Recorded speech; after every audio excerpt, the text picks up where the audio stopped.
okay. And y'all, I have been digging into like generational trauma, curses, sins, patterns, and it is so interesting. Like, I thoroughly believe that our struggles that we are facing today have to do with things that have been passed down. And so just like, I decided to change, it's like a complete pivot. So I decided to change, and that's exactly what we can do as well. So there's a difference between generational curse and generational patterns, I realized. Generational curses come from witchcraft along the bloodline. Like there was witchcraft along the bloodline, and it's been passed down. But the patterns, so I was talking to my aunt the other day, and she was like, generational curses are like literal curses, from witches who have, like, Satan does that. That's one of his favorite things to use, is placing iniquity on all of the generations to come. Like, that's how he gets into our bloodline. And I don't want to spend too much time on this. I want to get into the 5 generational patterns that we see the most. But it's super interesting. So I hope a few people will join. I see that there's a couple. But anyway, so Deuteronomy 5:9 says, "You shall not bow down to them or serve them," talking about idols. "I, the Lord your God, am a jealous God, visiting the iniquity of the fathers on the children to the 3rd and 4th generation of those who hate me." And so that's how generational things happen.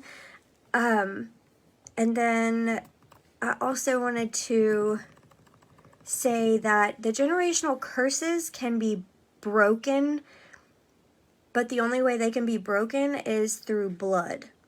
And that is Jesus's blood. He's already done that for us. I'm going to take this off because y'all can't even see my eyeballs.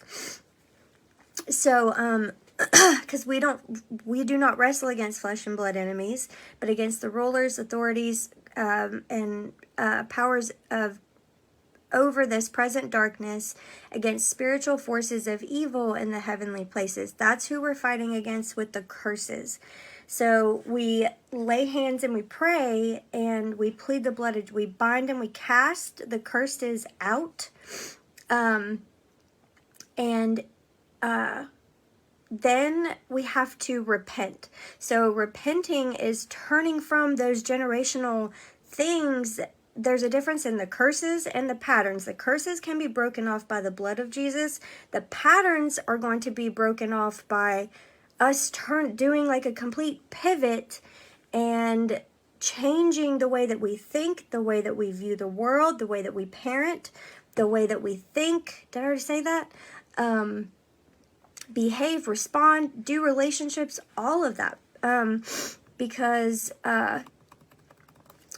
what we see our parents doing, what we saw our parents doing whenever we grew up, that is what determines, how we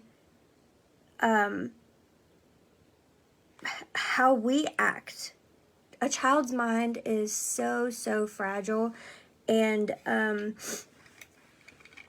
depending on what, sorry, I'm losing, I had a brain fart for a second, of how a parent is with a child, we learn how to behave and how to respond to people through that. And so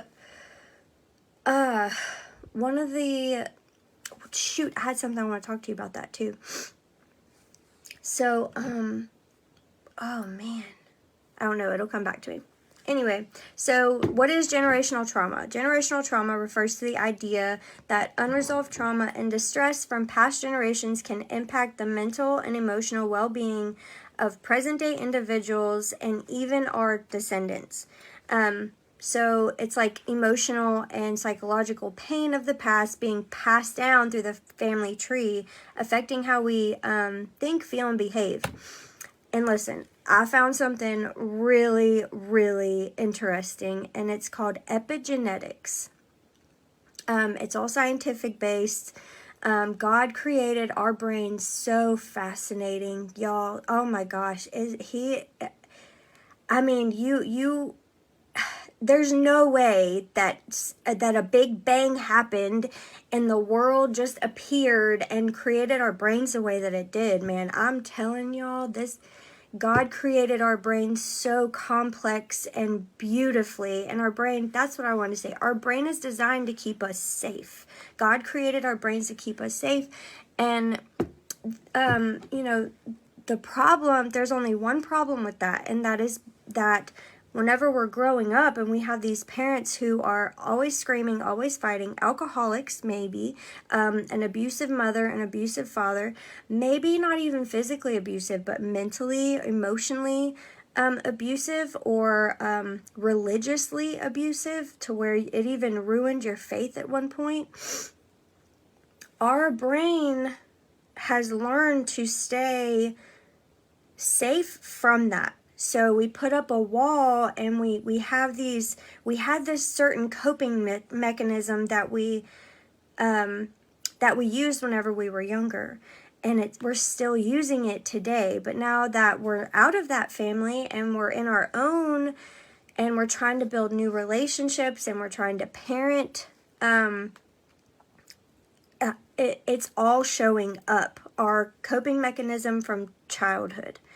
Parenting is one of the hardest things that I have ever done, I think, in my entire life, and I've quit heroin.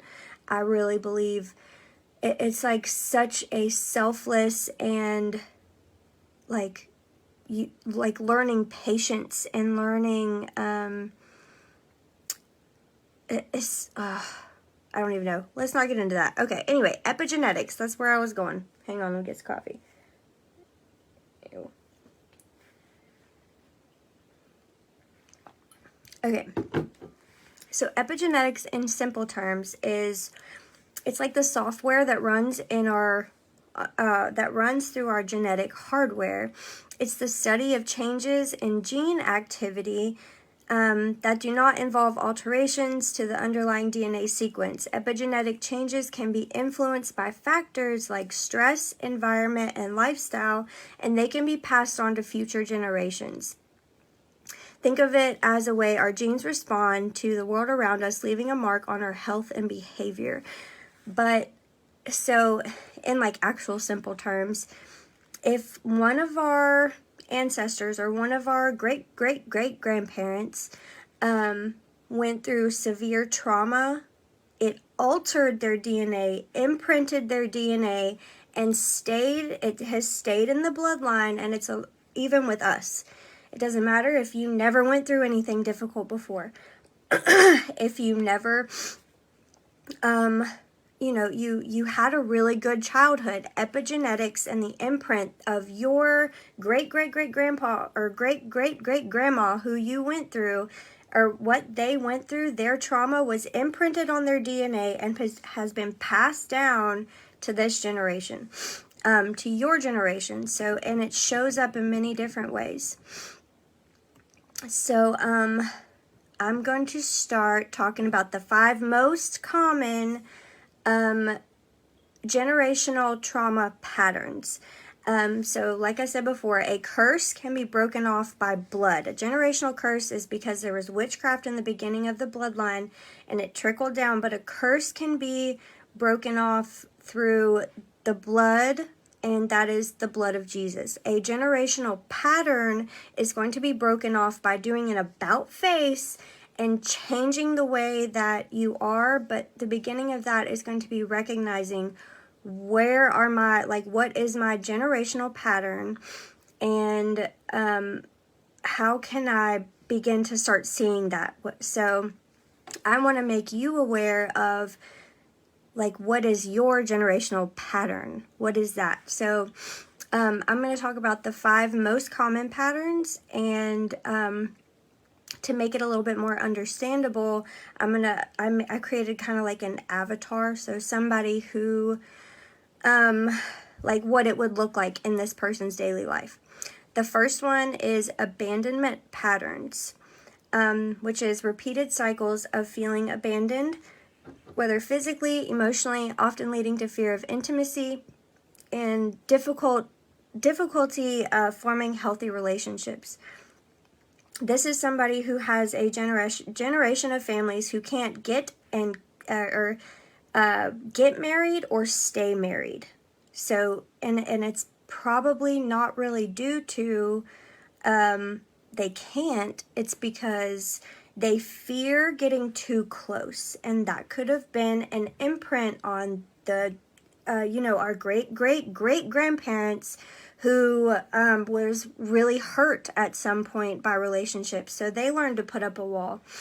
So the avatar, or a person that I created for this, was Sarah, just as an example. So Sarah's daily life is marked by constant fear of being abandoned.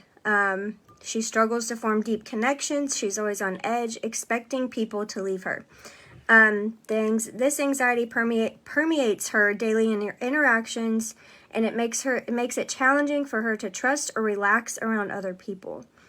So, how can I put that? Say Sarah is in a group of people, and she's not relaxed, and she's more trying to scan the room to see, okay, is there anybody in here I can trust? And really just like observing, extreme observance of the people around her. Because she doesn't trust anybody, because she's been hurt maybe a lot, or it's in her generational line. Okay, so relationship performance. What would Sarah look like in a relationship with an abandonment pattern? She may become overly clingy or demanding, trying to secure the other person's presence, highly sensitive to any signs of perceived rejection, and even minor fights can feel like the person is already leaving to her. So as a result, her relationships are often turbulent and exhausting. Like, I feel that within my soul. I really do. Like, you fear abandonment so badly, and you've been so broken and so hurt that you just, is whenever you do find somebody that you finally enjoy, you cling to them, like, don't leave me, right? Making sure that they don't leave. So what was her childhood like? What would Sarah's childhood experience be like? She probably grew up in an environment where her primary caregivers may have been emotionally distant, inconsistent, or physically absent. She likely experienced situations where her needs for attention, love, or care were not met, leading to an ingrained fear of abandonment. And that makes sense, right? Oh, that's why I love this kind of stuff. And I don't know if y'all are like neuroscience nerds, but I'm definitely like a psychology and neuroscience nerd. I love the way God created our brains, and the psychology of everything, and how, us as parents, what we're doing right now and how we're parenting right now affects them deeply. And I really messed up with my son, but I'm here now, and I did an about face, right? So I'm trying to make it better, but it's still, like, it weighs heavily on me, like, to be a better parent. I'll get in that in a minute. So anyways, it's super cool that, it's not cool, but it's cool to recognize that. It totally makes sense. An abandonment patterned adult, her parents were not really there. Like, you know, they not that they were on their phones a lot, because that's kind of like our generation, or, you know, today's age, but they weren't really there. Like they didn't really pay attention to her. They didn't act like she was there, or they were physically absent. And so the abandonment generational pattern type of people learned to just put up a wall, because if I try to love somebody, if I try to get their attention, they're not going to pay attention to me anyways. So what's the point, right? So her caregiver's childhood, how we are, or I'm sorry, hang on. So us as children, that's how our caregiver wasn't really present if we had an abandonment generational pattern. But if our parents weren't really present, then think about your parents' childhood. Their parents might not have been there for them either, right? So that's the abandonment thing. And this one is another thing that I really wanted to talk about whenever I'm going to go over these generational patterns, is what each pattern, so everybody has a pattern. Whatever your pattern is, this is how it's showing up in your parenting. And that's a really touchy subject, but I've got to touch on it. Like the things, in order for us to heal, those touchy, painful things, those are the things that have to be in your face in order to heal. So how does an abandonment generational pattern show up in parenting? So most likely, as a woman, the fear of abandonment significantly influences the approach to parenting, tends to be overprotective, constantly anxious about her children's safety and well-being. High expectations often place undue pressure on her children, looks to them for validation and reassurance. Her parenting style can be inconsistent, oscillating between being overly nurturing and demanding, and it causes confusion in her children. That's me.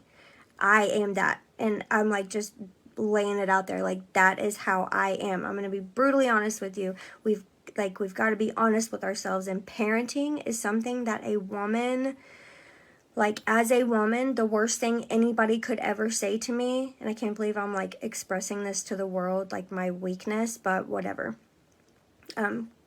God's my strength. So anyways, the worst thing anybody could ever say to me is that I was a bad parent. I really do. I think that would that's just like, that's really painful, but it's something that if I want to be better, I'm going to have to realize my weaknesses in my parenting. So anyway, that's where I struggle. Being overly, I'll oscillate between being overly nurturing and overly demanding. And it's hard to find that balance. So setting boundaries is also a challenge for the abandonment generational pattern. Fears that doing so might lead to her children distancing themselves. So she kind of lets them do what they want, because if I don't do what they want, then they're not gonna love me, or they're gonna distance themselves, and the fear of abandonment is just like amplified, right?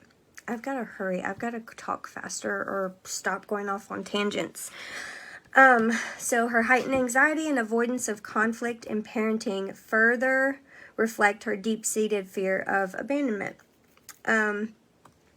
So now I'm going to talk about the survival mentality, generational pattern. So a pattern of living in constant survival mode due to ancestral traumas, which can result in high levels of stress, anxiety, and hypervigilance. If you have veterans in your family and they have at some point they were in a war, or maybe like survivors of extreme abuse or trafficking, anything like that, those things get imprinted on their DNA, and they trickle down the bloodline. And the only way to, like, if you recognize any of these things, if you're watching this later on, if you notice any of these, like which one resonates with you, This is so important to how we live our daily life, how we parent our children, most importantly, because breaking these chains now means that they won't have to. Their kids won't have to, right? So, done with my rant. All right. So a survival mentality pattern in a daily life would look like constant anxiety and hypervigilance, always on alert, ready for any potential threat, like ready to go. What was that? That was like a thumb, like a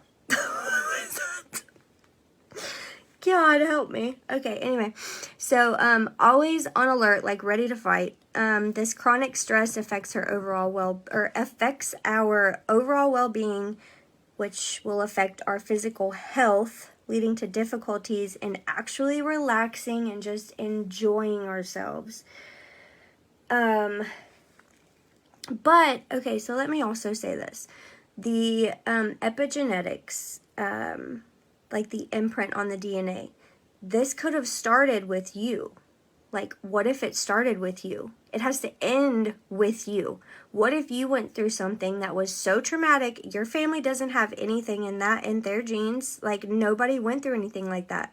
Nobody in your family had to go through anything like that. What if it was you that went through an extreme trauma and it has been imprinted on your DNA in order to, cut that off? Like, we have to cut that off before it gets trickled down into our children.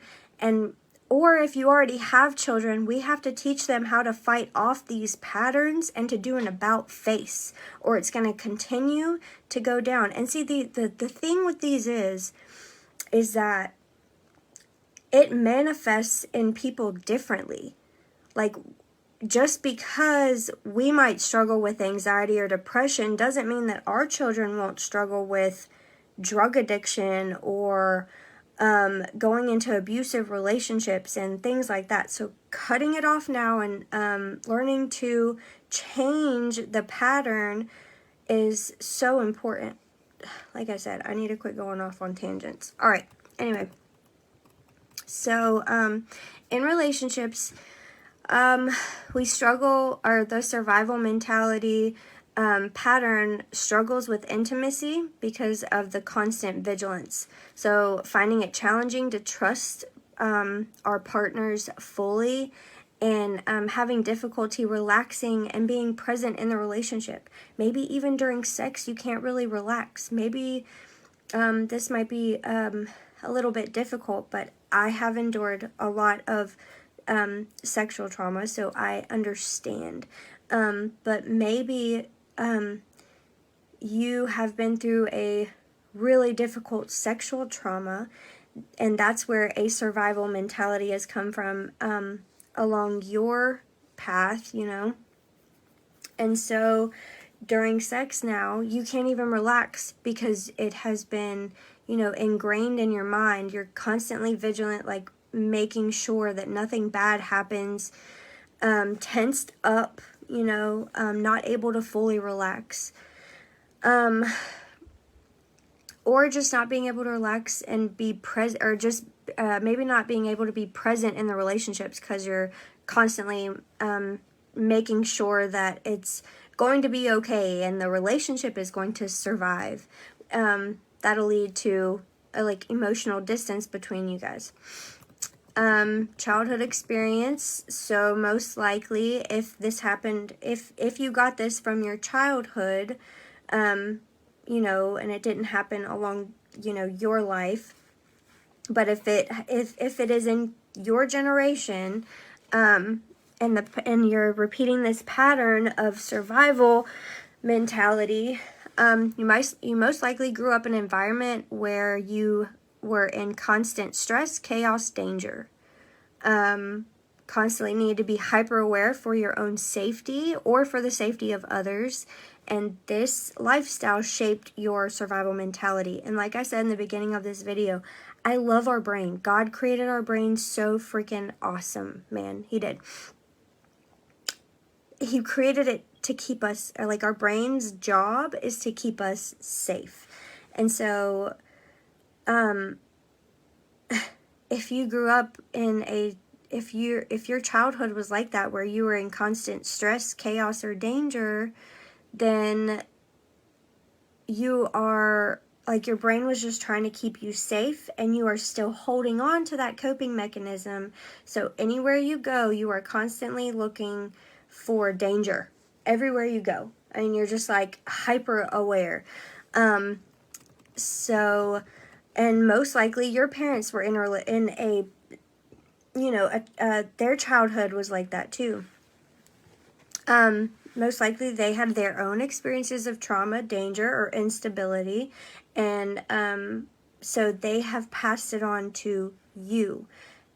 We are so influenced by our childhood and things like that. So what does that look like as a parent? These are like hard to face, y'all. They really are. And so someone with a survival mentality pattern may show these behaviors and characteristics that reflect your constant state of anxiety and hypervigilance. Hang on, I need a coffee break.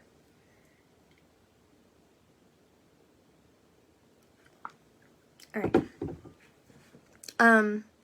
Overprotective parenting. That's that hypervigilance. So, very overprotective, always worried about their safety and well-being, closely monitoring them and their activities, which can sometimes stifle their independence and personal growth. Maybe I should do like a whole parenting thing. If you want me to, I could. Because I feel like this is like really, really important. It's, in my eyes anyways, I'm a parent of a 4-year-old and a 10-year-old, and I can resonate with like almost all of these. I really can. So if you're watching this later on and you, or right now, and you want me to do that eventually, remind me or I'll forget. So overprotective parenting, stress-induced parenting, because of the constant stress and hypervigilance, may find it challenging to fully relax and be present with her children. Chronic anxiety leads to short-tempered reactions and difficulty in providing emotional support. Oh my gosh, that hurts. God, that hurts. It really does. Man. So, I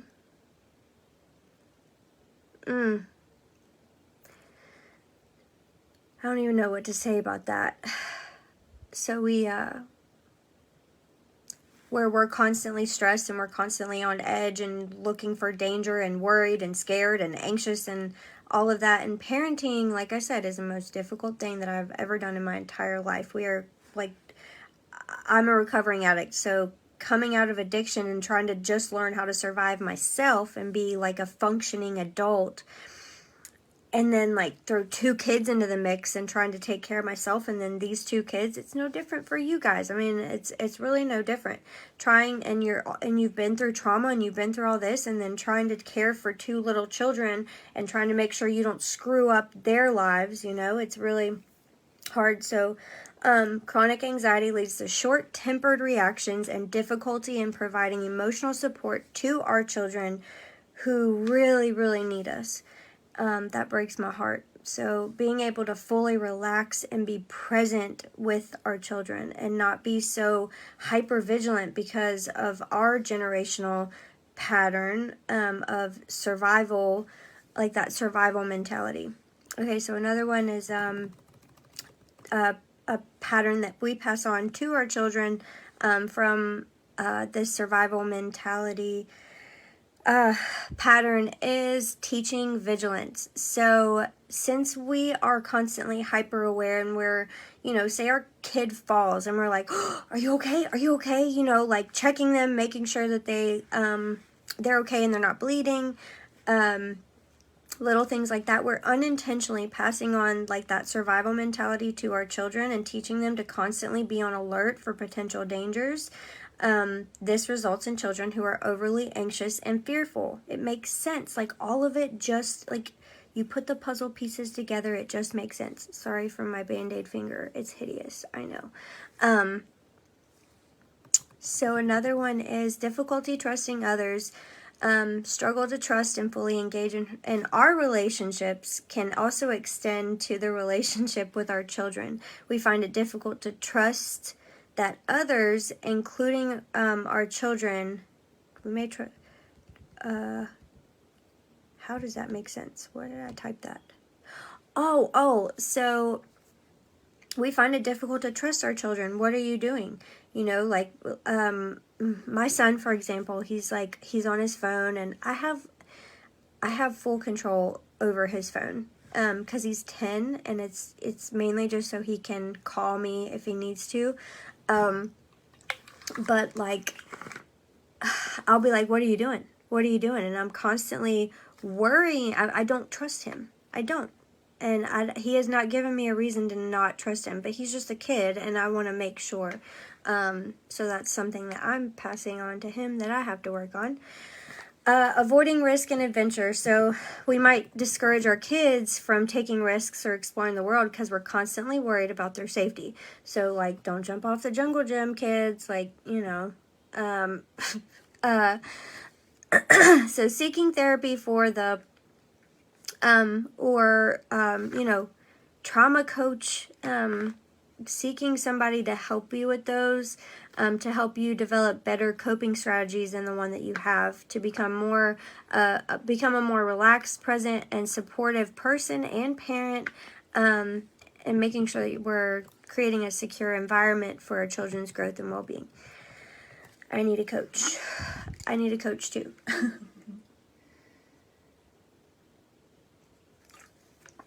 Okay, another one is low self-worth that has been passed down from generation to generation. Inherent beliefs of not being good enough or unworthy, which can manifest as low self-esteem and self-doubt in various aspects of life. That's the dictionary's version of what low self-worth is. So, inherited beliefs, that's insane, of not being good enough or unworthy. Like I said, in the survival mentality one, maybe you were in a really crappy relationship with somebody who put you down and, like, tried to expose every negative detail about you. Forget about the love bombing in the beginning where they told you everything good about yourself, right? You have grabbed onto every negative thing that they said to you, and you have internalized it, and you have believed it. But I'm going to tell you a secret really quick. What I'm learning is people, women do it, but men do it more. Men who have trauma from their childhood are very good at projecting, so that how they feel about themselves is what they're going to speak on to you. So if you think back to the negative things that you say to yourself that are because of a past relationship and things that they have said to you, I want you to really dig deep and be like, okay, but did he talk to himself that way? Like, is that something that he would tell himself, or that he believed about himself? Or is that true about him? You know? Rabbit trail. Okay, Mariah, stay focused. So what daily life would look like as somebody who has a low self-worth generational pattern. Generational trauma pattern. Constant self-doubt and pervasive sense of not being good enough, hesitates to pursue her goals, and often second guesses every decision that she makes. Impacts her self-esteem and overall well-being. That's pretty self-explanatory. I think that's a lot of us. Like, so many women nowadays, we're constantly looking on social media and we're comparing ourselves, and we get in this comparison jail where we feel like we're supposed to be doing this and we're supposed to be doing that and we're supposed to look like this, and it's really heavy. Like, social media is like really heavy. It makes me really, really sad. But if you have that in your generation, like if that's like a generational thing, if your parents were like that and your grandparents were like that and it's been passed down, then like what are family reunions like? Like, what are they like? Is it like a big, like is everybody talking about how let's see here, I'll show you. So in relationships, even in family relationships, struggle with trust and vulnerability, often seeking constant reassurance from others. Low self-worth can lead to codependency or a fear of rejection, which causes turbulence. Most likely, your childhood, if you had a low self-worth generational trauma pattern, grew up in an environment where you received inconsistent validation and support. So nobody was there for you. Caregivers struggled with their own self-worth and didn't provide you with the affirmation and praise that you needed. The only time that they came to you was if you were doing something negative and it was to get, like if you were getting in trouble, then they would come to you and then they would talk to you. But they may have experienced their own challenges with low self-worth in their childhood, and that influenced their parenting style. So they weren't able to model healthy self-esteem and self-acceptance. So it's like a mirror. Like whenever we are younger, and even our children, it's easy to look at ourselves and be like, yeah, like that's where that came from. Like I get that. And I know that we all try to be like the best parents that we could possibly be. We do. And honestly, like I said, the worst fear is my worst fear, and I'm sure it's so many of yours too, is that we will be called bad parents, or because we already do. I mean, if there's anybody in here, and if there's anybody watching this afterwards who does not constantly feel like they are not a bad parent, or if they don't constantly feel like they're a bad parent, I question everything I do. Like I really do. Parenting is so hard. But anyways, it's easy for us to recognize what our parents did and then try to turn around and look at what we're doing. Like, how can we do better than our parents? A lot of us are already doing that. But recognizing what becoming aware of what your generational pattern is. And there's so many. I'm just telling you 5 of them. Like the most common ones that in my studies that I have found, these are the most common. There are so many others, and I actually have a quiz that I'm creating right now. Like I stopped to do this so that I could talk to you guys, but I'm making a quiz so that you can figure out exactly what your generational pattern is. I'm doing a complete pivot with my business, and I'm still doing inner child work because the inner child is broken because of the generational traumas, right? And our Talitha Kum, the little girl that's within us, is still broken from things that our parents may or may not have even intended, right? So, okay. All right. Anyways, so as a parent, what does it look like to be a low self-worth generational trauma parent?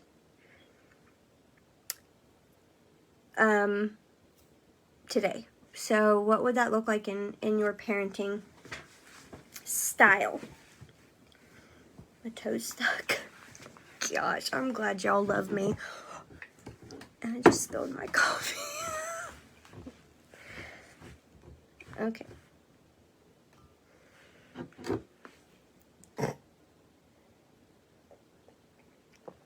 I wish there was an edit button like TikTok. Shoot. Okay, anyways. Lord Jesus, help me.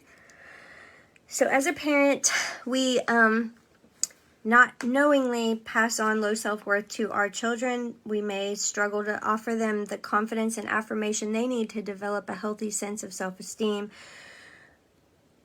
I agree with this and then I disagree with this. We may be overly affirming to our children, but not affirming to ourselves. So this is like a hit or miss, okay? So just take it for what it's worth. If you can identify with something, accept it, and like try to be more aware of it and try to do an about face and change it, right? Okay. So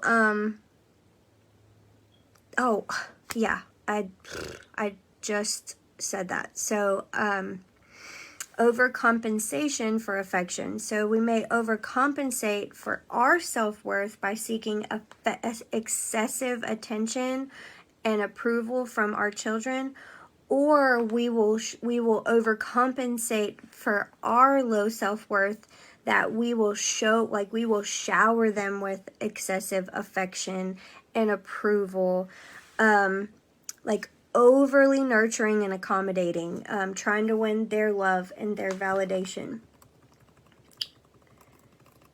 We get like a low self-worth pattern would be like somebody who needs constant reassurance, constant validation, so that that's where they get their worth from. They could have difficulty setting and enforcing appropriate boundaries with our children. Make them it makes us hesitant to like assert our authority over our children or say no to them. And that leads to an inconsistent discipline in parenting. I went through this. I lost custody of my son whenever he was 4 months old due to my drug abuse, and I didn't have him for like 5 years. I mean, I saw him, but I've always been his mom, but I don't know how to explain it. Whenever I got him back, I didn't even really feel like I was his mom. I didn't, anybody who's lost custody of their kids to addiction, like, you understand, I'm sure, like, it doesn't feel, you're like, so anyways, whenever I first got him back, I'm like, and I still do it to this day, I really do, I swear, constantly trying to, like, make up for and shower him with excessive love. I don't set I set certain boundaries with him, and I do say no, but whenever I've started to learn to do that, because if not, he's gonna walk all over me, even though he's a kid, and he is, like, anybody who knows Jace, he is genuinely, like, the sweetest child, like, ever, but, like, in the beginning, I said yes to everything. I let him do whatever. I let him play on his games all day long. I gave him everything that he wanted, and I was very inconsistent, and I just wanted him to love me, and I wanted to make up for my shitty parenting. Sorry. I love Jesus, but I do cuss a little sometimes. Forgive me, Jesus. So, anyway, yeah, I wasn't a very good parent, so I'm overcompensating. But I'm starting to get better and better at that now.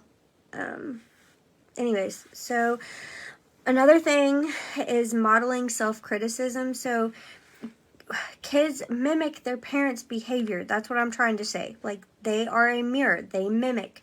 They pick up on. My daughter has been watching, like, her favorite show is Bluey, y'all.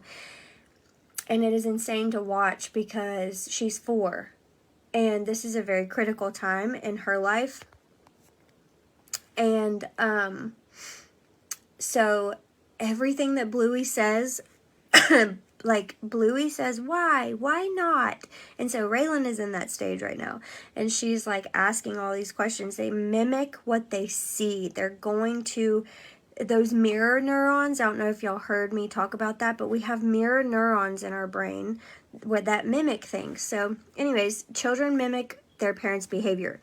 And a low self-worth pattern would show a tendency to engage in, or like our tendency to engage in self-criticism and negative self-talk would accidentally teach our children to be overly self-critical as well, and judging everything that they do, and like very critical of themselves. Fear of disapproval. So we may have an intense fear that our children would like dismiss us, like become emotionally distant, and they would disapprove of us, like they wouldn't think we're cool, or they wouldn't, you know, not want us to be around them or be their parent. Oh, teenage years, gosh, I'm really worried about that. Okay, so that leads to permissive parenting, where we avoid to discipline our children and maintain, or discipline our children to maintain their affection.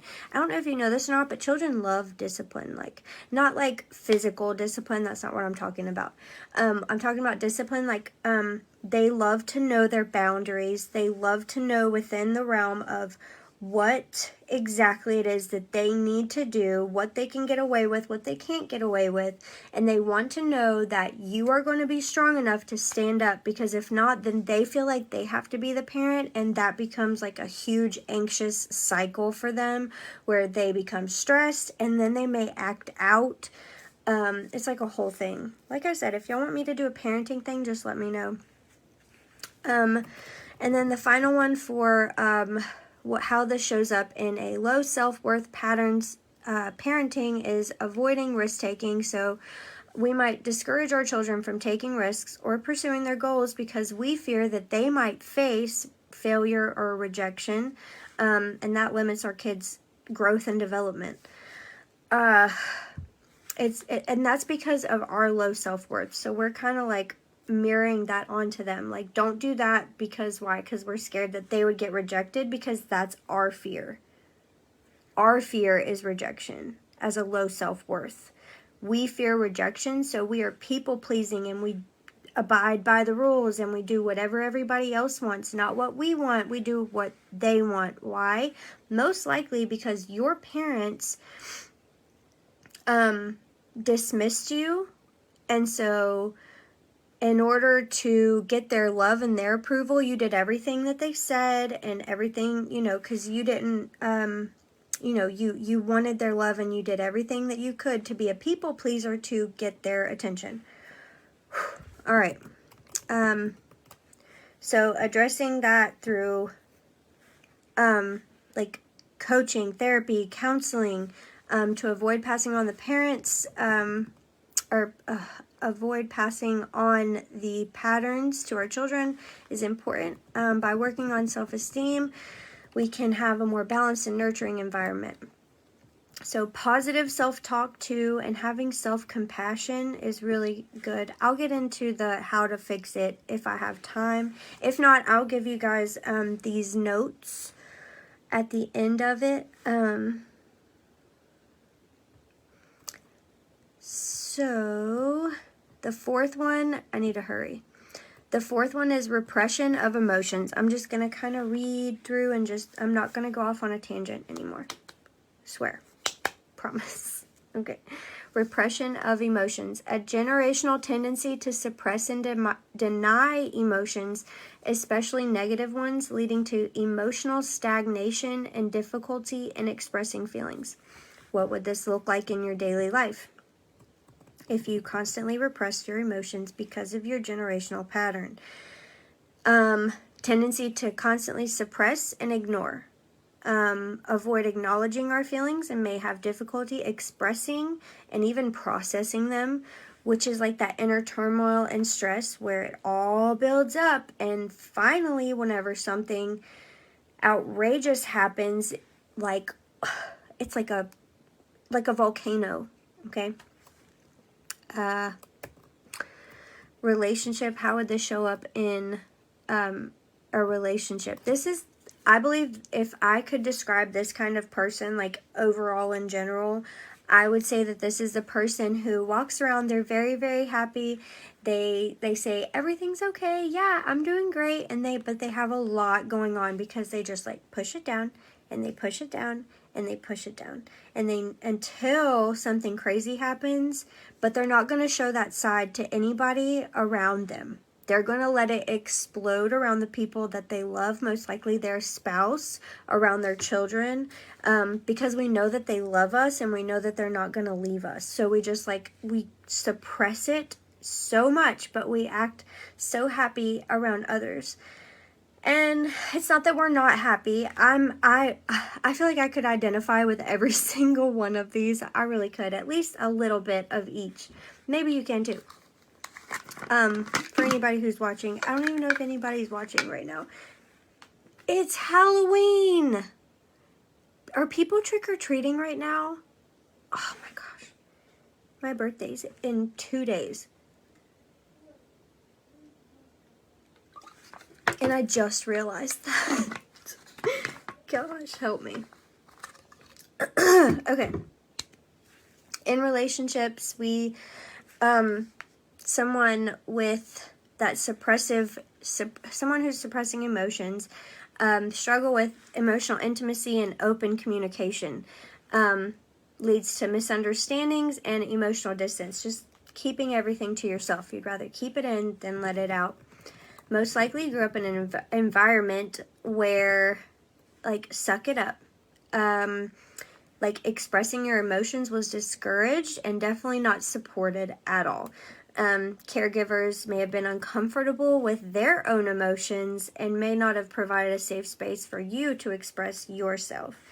But once again, they probably experienced their own upbringing in an environment where emotions were repressed or dismissed. And so they didn't learn how to have healthy emotional expression themselves. They didn't know, they don't know how to, because it was never modeled to them. And so since it wasn't modeled to them, they were not able to model it to you. Just talking about your feelings. It's weird at first. Of course it is. Yeah, it's weird. And it's also another thing that I totally feel about this is we don't want to sound like we're having a pity party. If you have parents or, if you have somebody in your family that is constantly talking about how sick they are, how bad their life sucks, how, maybe not even a parent, but just somebody that you knew growing up that constantly talked about how awful their life was and things like that, you don't want to be like that. So you're kind of going in the opposite direction of, I'm not going to talk about it at all because I don't want to sound like I'm constantly having a pity party for myself. So I'll just keep it in. So what would that look like as a parent? Minimizing emotions. So we downplay or minimize our children's emotions, especially when they express negative feelings like sadness, anger, or frustration.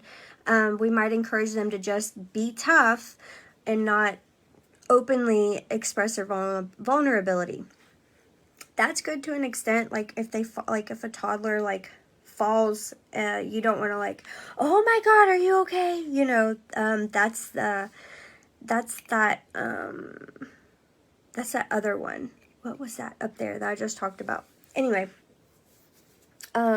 so it's the opposite. You don't, there's got to be a medium, okay? If they're instead of, whenever it comes to emotions, those are important, I believe, for sure. Especially if they're expressing them to you, that is important. And dismissing those feelings are what are going to cause them to repress their emotions and suppress them just like you do, if that's your generational pattern. Okay. If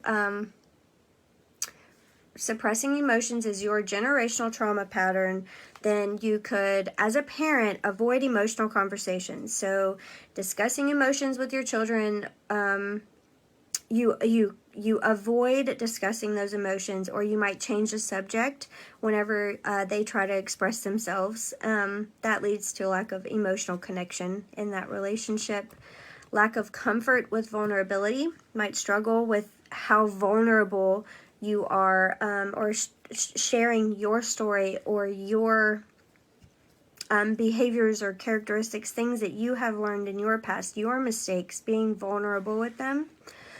Ignoring signs of distress, overlook or ignore signs of struggles in our children, and then encouraging stoicism. So this all is just encouraging them to like adopt like a stoic, like a Superman mentality, like being emotionally reserved, discouraging them from openly sharing their feelings or ever seeking emotional support. So just like put your Superman on, be tough, you've got it, you know, keep your head, get your chin up, like everything's okay. So the last one, it's number 5, and I don't even know if I want to get into it because it's like the longest one and it's already 6. Okay. The last one is abuse, perpetuating abuse. Patterns of abuse, whether physical, emotional, or verbal, that get passed down through generations, causing harm and continuing a cycle of mistreatment. This one's like the toughest, the longest, and like the most brutal. I'm trying to decide if maybe I should finish this next week. Yeah, I think I might, because my daughter's crying. And it's like, it's if you guys have made it this long, I'm so, I hope that you find this as informational as I do and super cool. I really enjoy it, and I'm sorry I'm a little bit like spacey today. I'm creating my whole business over again, and I have 3 assignments due tomorrow, and I'm just all over the place right now. I'm a nervous wreck. So anyways, I will finish this up next week, and then whoever watches this and you finish it, if you let me know any questions that you have or something that interests you, let me know. Or I could finish this up and then I could talk about like parenting as far as generational trauma goes. Generational trauma patterns go. I will ask y'all on Monday, but for now, I'm going to let you guys go, and I will see you next week. Oh, so I just wanted to let you know really, really fast. I just revamped my entire membership, and it is $7 a month. It has so much information in there. It also has, like, I have made at least 20 resources, so like guides, cheat sheets, checklists, and all of this is based on my experience, my psychology studies, my trainings, and things like that. And then I also go in and I do a couple techniques, like NLP techniques, that take you in and help you heal if you're ready for that. Another thing that I am about to launch is my my one-on-one coaching. I'm almost finished with my beta clients, so I just finished the website for it, and I was going to let everybody know about it. My membership is $7 a month, but my coaching is going to be $777. But you get lifetime access to the membership that I am going to be continually pouring into, and it's like a very profound transformation. Like the women who are already in my the beta coaching program, they've helped me to build this. I haven't built it just out of like what I think people want. No, I have built it based on them, their feedback, and there's 6 of them. So everybody comes from like a different background. It's not just addiction, it's not just trauma, it's not just abuse, it's everything. And the common denominator is their generational trauma. And so I'm so blessed to be able to do this. I offer a payment plan for the one-on-one coaching. It's a very deep transformation. It's a very deep healing process. If you enjoy what we're talking about now, I go in and we get very specific about your childhood and what you went through, and things like that. So, what else was I going to say? Oh, okay. I hope everybody has a happy Halloween. And I am really grateful for every single one of you guys. I know that, I've been really busy and I usually come on here like only on Saturdays, but I'll post in here every so often. But you guys need to know that you are appreciated. And I know that this stuff, it gets kind of deep. I know that you might be, I know sometimes people scroll and they're like, okay, I don't really feel like watching that. I feel like going and, keep scrolling. And that's okay. I'm not offended. I just want you to know that whenever you're ready to heal, whenever you're ready to come in and you really want to do some work on yourself, I promise you that this is where you want to start. And I'm not just saying that because I want your money. That's not why y'all are... if I wanted everybody's money, I would charge way more than $7 a month for that membership. I actually am only doing the membership for that much just... and the only reason why I'm having people pay for it is just so it could support the ministry in general. Just to like support like how much my website costs and how much the Zoom meetings thing costs and things like that. So anyways, I hope you guys have a really good evening and a good weekend, and I will pick back up on the 5th generational trauma pattern next Saturday, and I'll let you guys decide what we'll talk about for the rest of the time. So I will see you guys next week.